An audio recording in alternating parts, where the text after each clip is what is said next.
Antes, muy buenos días, ¿cómo les va? En este video vamos a trabajar sobre el capítulo 15 del libro de Papalia, de Psicología del Desarrollo, en el cual vamos a comenzar a trabajar la temática de adolescencia.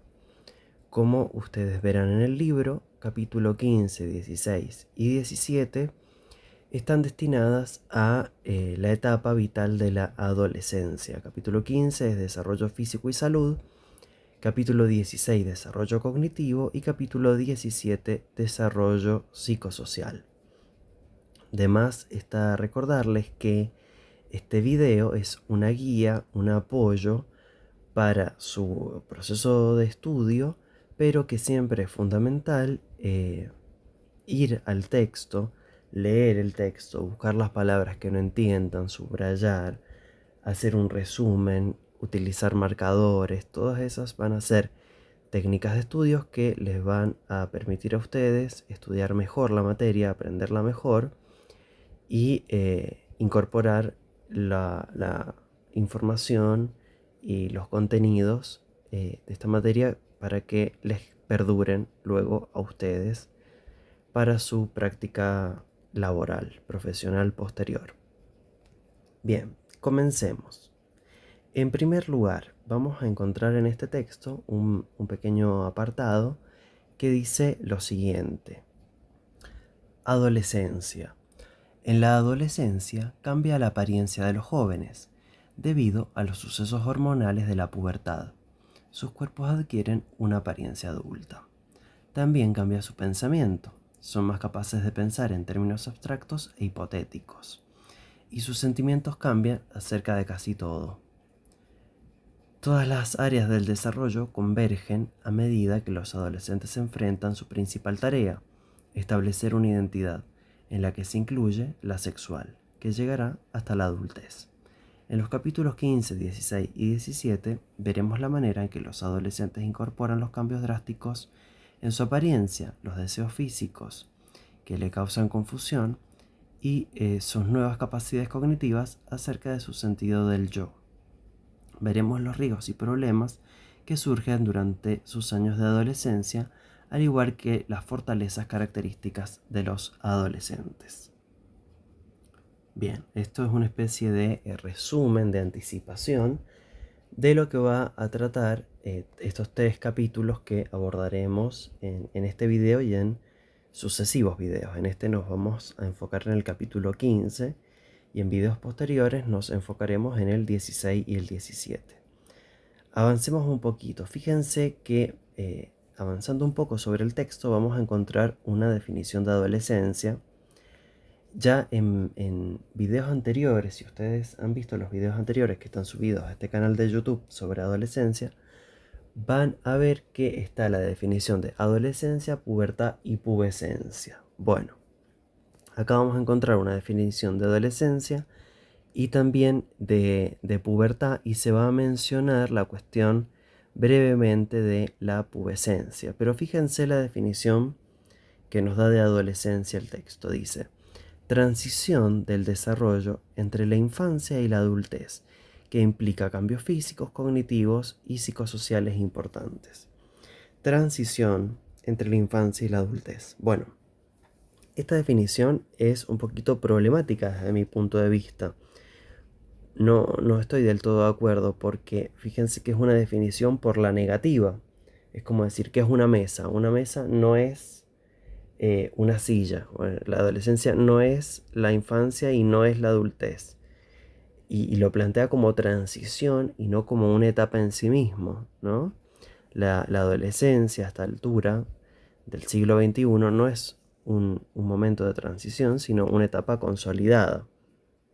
Y habla mucho de este tema de los cambios físicos, cognitivos y psicosociales, pero tengamos en cuenta que la adolescencia es una etapa fuertemente influenciada por el aspecto sociocultural y no solo definida por la biología, porque en diferentes etapas históricas, en diferentes momentos históricos, el pasaje ritual entre la infancia y la adultez ha sido solo un momento, como les decía, de ritual, de, de un ritual cultural, tribal, de una cultura particular, y en la actualidad, al menos en Occidente, la adolescencia es un largo periodo consolidado ya, no es una cuestión que tiene que ver con un pasaje de una cosa a otra, necesariamente, ¿sí?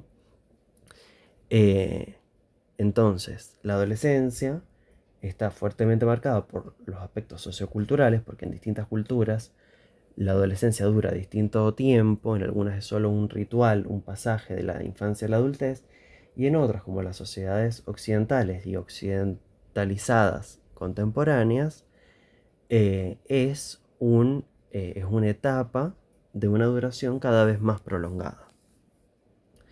Y fíjense que acá también vamos a encontrar el concepto de pubertad, que dice proceso mediante el cual la persona alcanza la madurez sexual y la capacidad de reproducirse. Bueno, en videos anteriores ustedes han visto que hemos utilizado pubertad y también pubescencia. Pubescencia para referirse al proceso, eh, a un proceso biológico, ¿sí? A un primer proceso biológico, la pubescencia, y la pubertad un segundo proceso biológico, y la pubescencia vinculada a la maduración de los caracteres sexuales secundarios, y la pubertad a la maduración de los caracteres sexuales primarios, ¿sí? Bueno, acá está, eh, se corresponde con esto porque dice que la pubertad tiene que ver con la madurez sexual, o sea, que tiene que ver con la madurez de los caracteres sexuales secundarios. Y tiene un pie de página, en un asterisco, ¿no? En alguna de estas páginas al final, que dice: algunas personas utilizan el término pubertad para indicar el final de la maduración sexual y emplean pubescencia para referirse al proceso. ¿Ven? Esto es lo que hemos visto en otros textos. Pero nuestro uso del término se adecua al de la mayoría de los psicólogos actuales. Parece que, según nos indica Papalia y compañía, este concepto de pubertad y pubescencia ha quedado un poco anticuado y ya no se usa tanto el empleo del concepto de pubescencia. Bien, avancemos un poco más. Acá vamos a encontrar la cuestión de la adolescencia como construcción social, que de esto ya veníamos hablando. Es un poco lo que explicamos previamente, el aspecto cultural, el aspecto de construcción cultural de la adolescencia, que en diferentes sociedades ha durado más, menos, ha sido solo un ritual de paso, etcétera. Bueno, no lo vamos a leer a esto, se los dejo a ustedes como tarea leer este fragmento. Vamos a seguir avanzando y nos encontramos con un apartado que dice la globalización de la adolescencia, que yo arriba les he puesto como título: cuidado, alerta, apartado eurocéntrico, occidentalocentrado. Porque bueno, este texto de Papal es un texto escrito en Estados Unidos. Van a ver que las estadísticas que vamos a encontrar en este texto son principalmente de adolescentes de Estados Unidos. Y Occidente siempre va a hacer publicidad de sí mismo, publicidades a veces encubiertas. Y tenemos que estar atentos y atentas a detectar estas cuestiones, de hacer lecturas críticas de los textos. Entonces acá, fíjense, habla de la globalización de la adolescencia. Ya el concepto de globalización es un problema porque invisibiliza relaciones de poder, y más que una globalización hay una estadounidensificación, una norteamericanización, ¿no? Una yanquirificación de la cultura.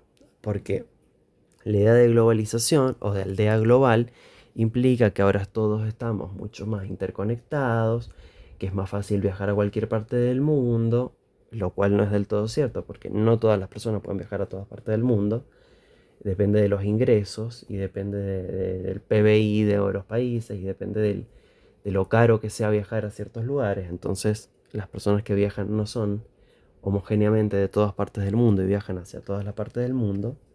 Eso por un lado. Y después que las producciones culturales, no es que ahora estamos en contacto todo el tiempo con una diversidad heterogénea de producciones culturales, sino que estamos frente a una homogénea, eh, frente a un bombardeo de producciones culturales homogéneas estadounidenses, ¿sí? que de diverso o de heterogéneo tienen poco. Serán distintos títulos, serán distintas temáticas de la película, pero son todas, o casi todas, o la mayoría, o lo que más llega, o lo mainstream, o lo popular, proveniente de Estados Unidos. Siempre vemos las banderas estadounidenses en las películas, el colectivo amarillo que lleva a los niños y a los adolescentes a la escuela. O sea, reflejan, muestran y reproducen una realidad de un sitio concreto y no del mundo en general. Entonces, ya el concepto de globalización es problemático. Bueno, yo ahora les voy a pedir que pausen el video y lean este apartado 15.1 que habla de la globalización de la adolescencia y detecten ustedes los momentos más eurocéntricos que tiene el texto, como muestra eh, ciertas ideas de que, bueno, en el mundo, en lo que se llama el primer mundo, Europa, Estados Unidos, Canadá, Australia, Nueva Zelanda, el mundo occidental, hay pareciera mayores libertades, mayores, que todo funciona muy bien y eso no necesariamente es así, que todo funciona mejor para las mujeres, que que ya no hay opresiones, que la gente no está atada a las tradiciones, como si todas las tradiciones fueran necesariamente negativas. Hablan este texto, fíjense, de países subdesarrollados.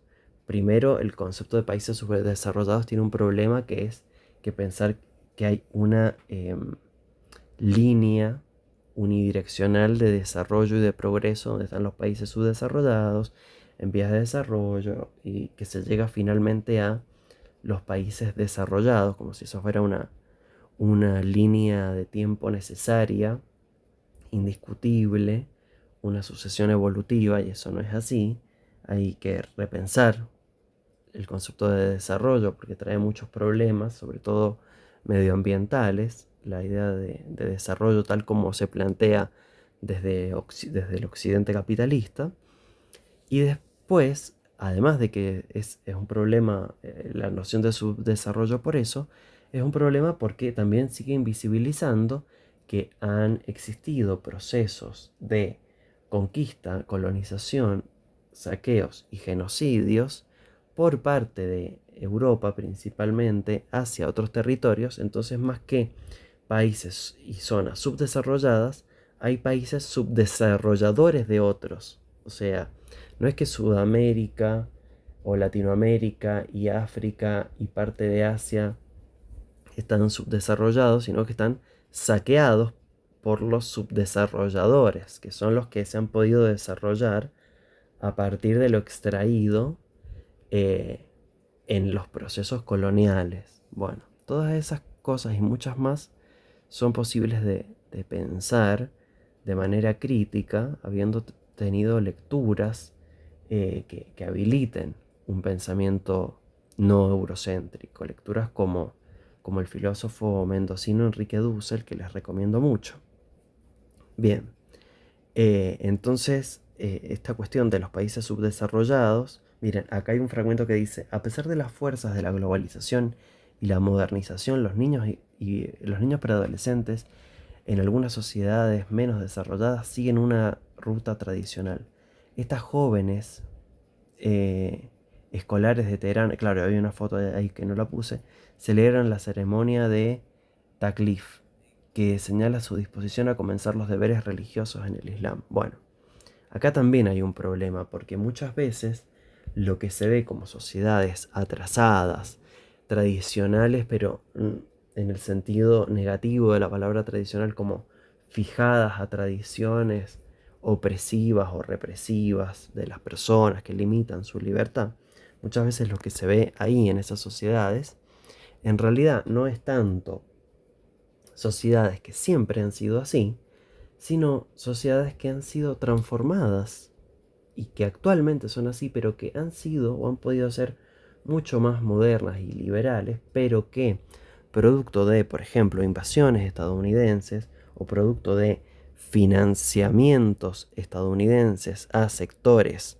extremistas religiosos de derecha, han terminado de este modo las sociedades.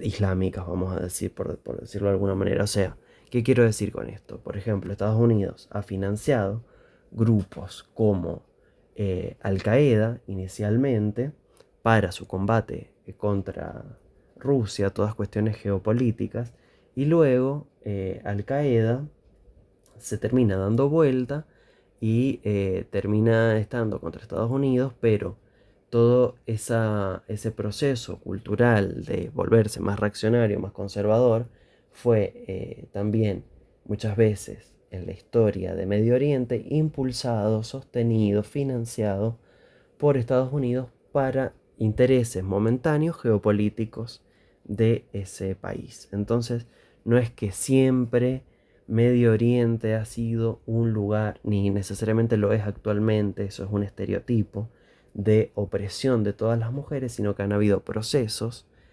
eh, de injerencia estadounidense en muchos países que ha llevado a que se recrudezcan lógicas patriarcales y que no siempre ha sido así, ni no necesariamente en todos los países islámicos es así.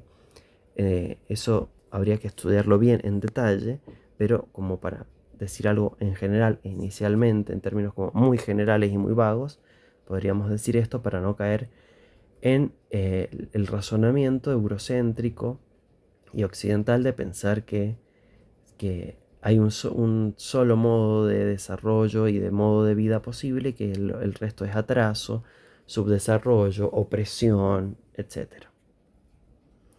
Acá les puse como ejemplo esto. Esto dice, bueno, dice el texto que vimos recién, las mujeres en otras partes del mundo que no sean occidentes están todavía muy atadas a la tradición, sufriendo las lógicas patriarcales y sin poder desarrollarse laboralmente, desenvolverse laboralmente, ir a la universidad.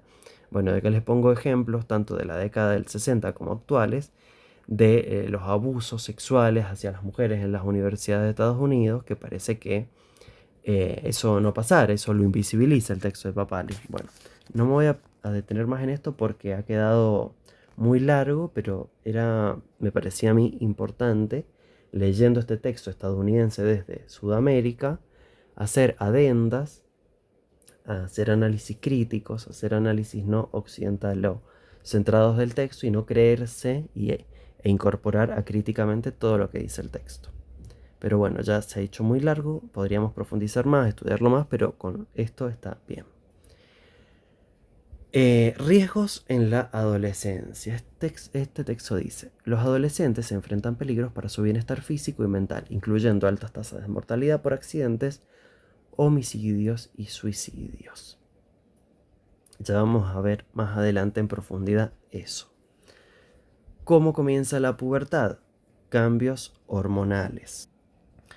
En este fragmento del texto vamos a ver que se desarrollan dos conceptos, el concepto de adrenarquia y el concepto de gonadarquia. ¿Sí? Adrenarquia tiene que ver con la maduración de las glándulas suprarrenales y gonadarquia con la maduración de los órganos sexuales. Bien, esto se los dejo para que lo lean ustedes. Es un fragmento de este apartado que hace referencia a los cambios hormonales. Vamos a avanzar un poquito más. Y dice el texto. Algunas investigaciones atribuyen el aumento en emocionalidad y cambios de estado de ánimo de la adolescencia temprana a estos desarrollos hormonales. Bueno, acá vemos cómo somos un ser biopsicosocial tal como vimos en la introducción. Siempre ustedes recuerden, tengan presente la unidad de la introducción, porque tenemos que ir trayendo esos conceptos y entrelazarlo con lo que seguimos viendo posteriormente. Es decir, en la introducción vimos que el ser humano no es solo un ser biológico, no es solo un ser social, no es solo un ser psicológico, sino que es un ser biopsicosocial y que no hay que caer en biologicismos. Acá vemos esta interacción, cómo estos cambios hormonales repercuten en la emocionalidad y en el estado de ánimo de los adolescentes tempranos. Continúo leyendo. De hecho, las emociones negativas como la angustia y la hostilidad, al igual que los síntomas de depresión de las niñas, aumentan a medida que progresa la pubertad. Sin embargo, otras influencias como el sexo, edad, temperamento y momento de ocurrencia de la pubertad quizá moderen o incluso anulen las influencias hormonales. O sea, acá está buena esta aclaración para no caer en el biologicismo, que si bien hay una influencia de este desarrollo hormonal en el estado de ánimo, otras influencias, ¿sí? También pueden estar las influencias contextuales, ¿no? Los apoyos familiares, los apoyos sociales, colaboran, moderan o anulan estos posibles malestares que se dan en este proceso, en esta etapa de cambio, ¿no? De cambios hormonales. Avanzando un poco más, vamos a encontrar las edades posibles de las edades más probables, las edades estadísticamente eh, más probables en las que se dan estos cambios, ¿sí? Vamos a avanzar. Acá hay otros cambios fisiológicos que se dan en la adolescencia.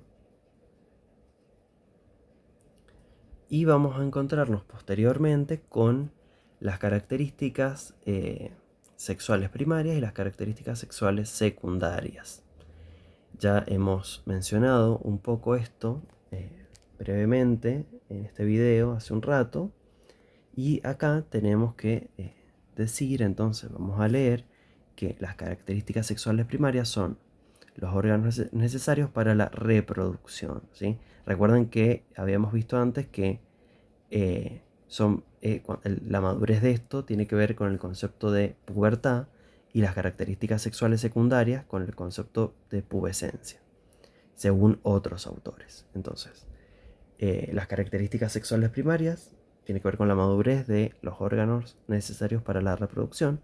En las mujeres, los órganos sexuales incluyen los ovarios, la trompa de falopio, útero, clítoris y vagina. Y en el varón incluyen los testículos, pene, escroto, vesículas seminales y próstata. Durante la pubertad, estos órganos crecen y maduran. Bueno, a este respecto, recuerden que las trompas de falopio también se les puede decir trompas uterinas. Es otro modo de denominarlas, ¿sí? Bueno, y seguimos con la lectura. Dice, las características sexuales secundarias son los órganos fisiológicos de maduración sexual que no implican directamente los órganos sexuales. Por ejemplo, las mamas en las mujeres y los hombros amplios en los varones. Otras características sexuales secundarias son los cambios en la voz y la textura de la piel, el desarrollo muscular y crecimiento del vello púbico, facial, axilar y corporal. Avancemos. Dos conceptos más. Espermaquia y menarquia. También lo he escuchado como menarquía, pero acá lo veo sin tilde, así que será menarquia. El concepto de espermarquia refiere a la primera eyaculación, y la primera menstruación se denomina menarquia. Avancemos. Tenemos otro concepto que es el de estirón o crecimiento rápido en la adolescencia, que tiene que ver con este aumento rápido de la estatura, el peso y el crecimiento muscular y óseo que ocurre durante la pubertad. Bien, les dejo ahí un pequeño texto para que lo lean ustedes. Vamos a avanzar. Estos cambios físicos, ya lo hemos visto en otros videos, no suelen ser armónicos, por lo que es posible que las partes del cuerpo estén fuera de proporción durante un tiempo. Estos cambios físicos que no son armónicos tienen justamente, debido a esto, ramificaciones psicológicas o repercusiones psicológicas. Dice el texto, la mayoría de los jóvenes adolescentes están más preocupados por su apariencia que por cualquier otro aspecto de sí mismos, y a algunos no les gusta lo que ven en el espejo. Estas actitudes pueden conducir a problemas en la conducta alimentaria, como por ejemplo anorexia o bulimia. También importan el momento en que se producen estos cambios en comparación con el grupo de pares. No es lo mismo ser la primera niña de la clase en tener la menarca que ser la última. ¿Sí? O sea, el conocimiento, la información, el sentirse un bicho raro, el sentirse que es el único al que le ha pasado eso, el sentir que la menstruación ya le llega a todas tus compañeritas menos a vos, todo eso repercute en el significado que se le da a estos sucesos biológicos, en el significado y en las repercusiones psicológicas que esto tiene. No es lo mismo ser la primera, a ser la última, que todos ya sepan de qué se trata, que nadie sepa de qué se trata, ¿sí? Etcétera. Y todas las posibles situaciones que se puedan dar y las situaciones intermedias. Bien, avanzamos un poquito más. El cerebro adolescente. Bueno, vamos a leer esto. Dice así. Los adolescentes procesan información sobre las emociones de manera diferente a la de los adultos. En una serie de estudios, los investigadores escanearon la actividad cerebral de adolescentes mientras estos identificaban emociones en imágenes de rostros que se proyectaban en una pantalla de computadora. Los adolescentes tempranos, edades entre 11 y 13 años, utilizaron la amígdala, una pequeña estructura en forma de almendra que se encuentra localizada a nivel profundo en el lóbulo temporal y que tiene una fuerte participación en las reacciones emocionales. Los adolescentes mayores, como los adultos, tenían mayor probabilidad de utilizar los lóbulos frontales que manejan la planificación, el razonamiento, el juicio, la regulación emocional y el control de los impulsos, y que en consecuencia permiten juicios más precisos y razonados. Esto sugiere una posible razón por la que algunos adolescentes jóvenes toman decisiones poco prudentes, como el abuso de sustancias o los riesgos en la conducta sexual. Es posible que el desarrollo cerebral inmaduro permita que los sentimientos superen a la razón y que impida que algunos adolescentes escuchen advertencias que parecen lógicas y persuasivas para los adultos. El subdesarrollo de los sistemas corticales frontales asociados con la motivación, la impulsividad y la adicción. Acá yo no sé si está mal redactado esto, pero los sistemas corticales frontales asociados a la motivación, al control de la impulsividad, ¿no? Diría yo, y al manejo de las posibles adicciones, porque el frontal y el prefrontal justamente es la capacidad de razonar, de emitir juicios, de planificar, de ser reflexivo, del control de los impulsos. Entonces acá me parece que la traducción está un poco mal realizada, ¿no? Bueno, el subdesarrollo de los sistemas corticales frontales puede ayudar, o sea, justamente el subdesarrollo sí estaría implicado, si es el subdesarrollo de los sistemas corticales, ahí sí sería la impulsividad. Pero si estamos hablando de los desarrollos, si estamos hablando de los sistemas corticales, son la no impulsividad, ¿me explico? De los sistemas corticales frontales asociados a la motivación, la impulsividad y adicción pueden ayudar a explicar la búsqueda de emociones y novedad de los adolescentes, el subdesarrollo de esas áreas, ¿sí? Ahí creo que, por eso digo, me parece que está media rara la traducción, pero si hacemos foco en que es el subdesarrollo de las áreas, lo que no de las áreas asociadas a, ¿sí? Sino el subdesarrollo de las áreas, puede ayudar a explicar la búsqueda de emociones y novedades de los adolescentes, y también puede explicar el por qué para algunos adolescentes resulta difícil enfocarse en metas a largo plazo. Bien, vamos a seguir leyendo. Acá encontramos un apartado que dice salud en la adolescencia, y acá vamos a tener varios subapartados. En este apartado se examinarán diversos problemas específicos de salud de los adolescentes, que tiene que ver con la actividad física, las necesidades de sueño, los trastornos de la conducta alimentaria, que ya los hemos mencionado previamente, el abuso de drogas, la depresión y las causas de muerte en la adolescencia. Procedamos a ver eso. El primero de estos ítems es la actividad física. El ejercicio o la falta de él afecta a la salud tanto física como mental. La participación frecuente en los deportes mejora la fortaleza y resistencia, reduce la ansiedad y el estrés, aumenta la autoestima, las calificaciones escolares y el bienestar. También reduce la probabilidad de que los adolescentes participen en conductas de riesgo.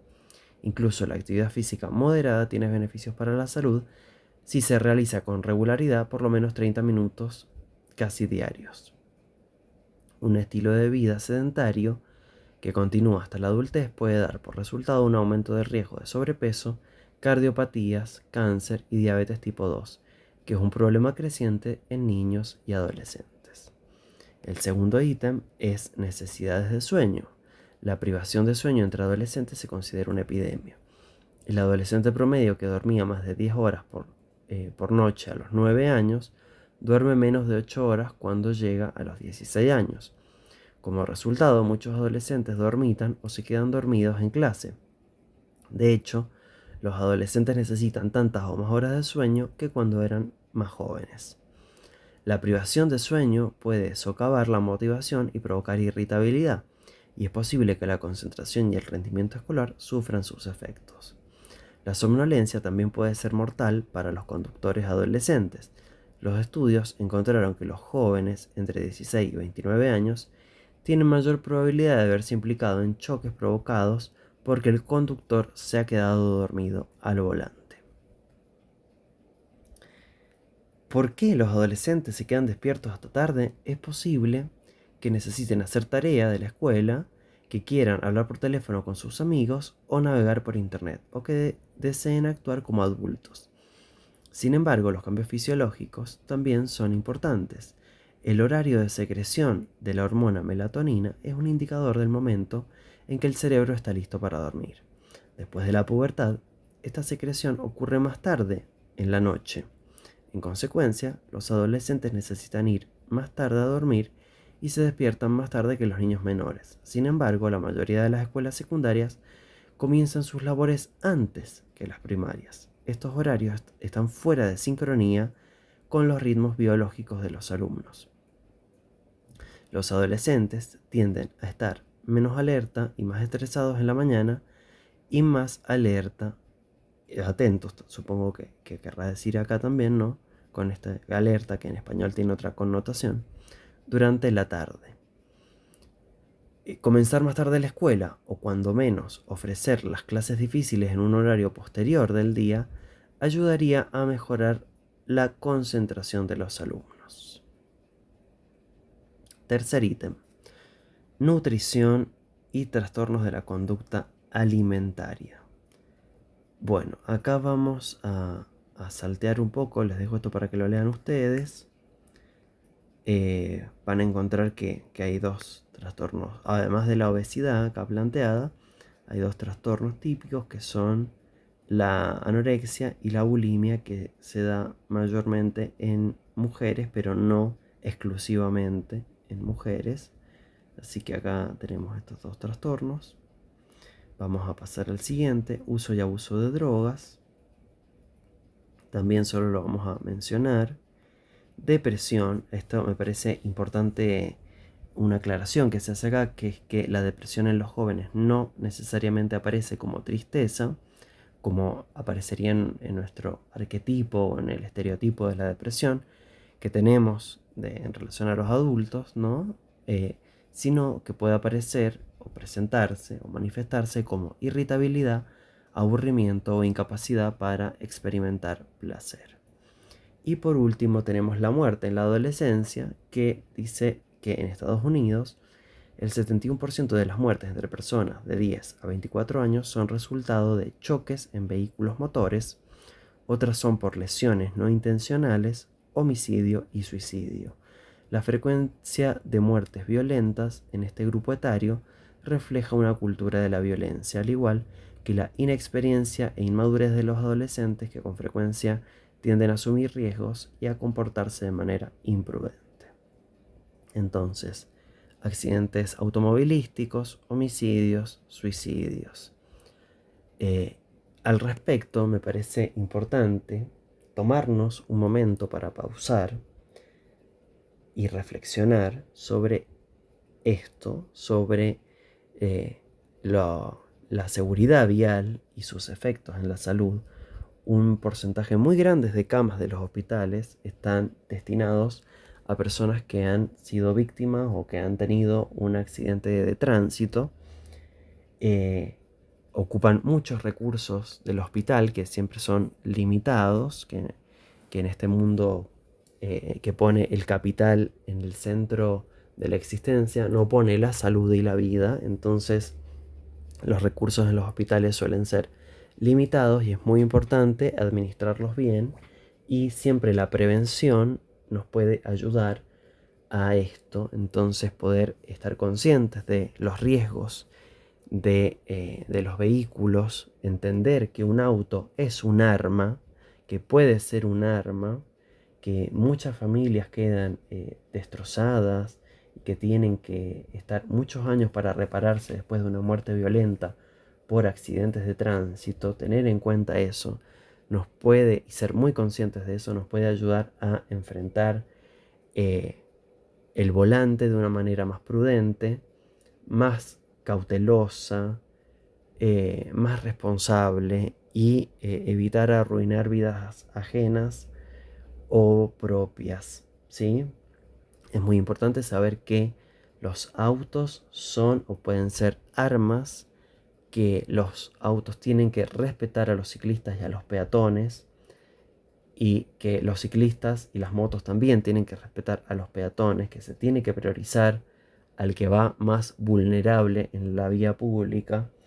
En Argentina hay una muy mala cultura de manejo, no se respeta para nada a los peatones, eh, así que es importante contemplar esto, reflexionarlo, incorporarlo y tener momentos de diálogo sobre esto. Si manejas, no bebas alcohol. Si salís, que haya un conductor designado. Siempre se usa cinturón de seguridad en el auto, adelante y atrás también. Entre otras muchas sugerencias y recomendaciones y obligaciones, ¿no? Porque son también cuestiones que son penalizadas eh, legalmente, quiero decir, que hay multas y estas cuestiones, pero al margen de la multa también, aunque no hubiese multa, es importante incorporarlo en términos éticos a esto, para la seguridad propia y la de los demás. Y bueno, luego de este pequeño sermón, pero muy importante para tener todos y todas una vida mejor, terminamos esta primera clase del capítulo de Papalia, del capítulo 15 de Papalia sobre adolescencia. Hasta luego.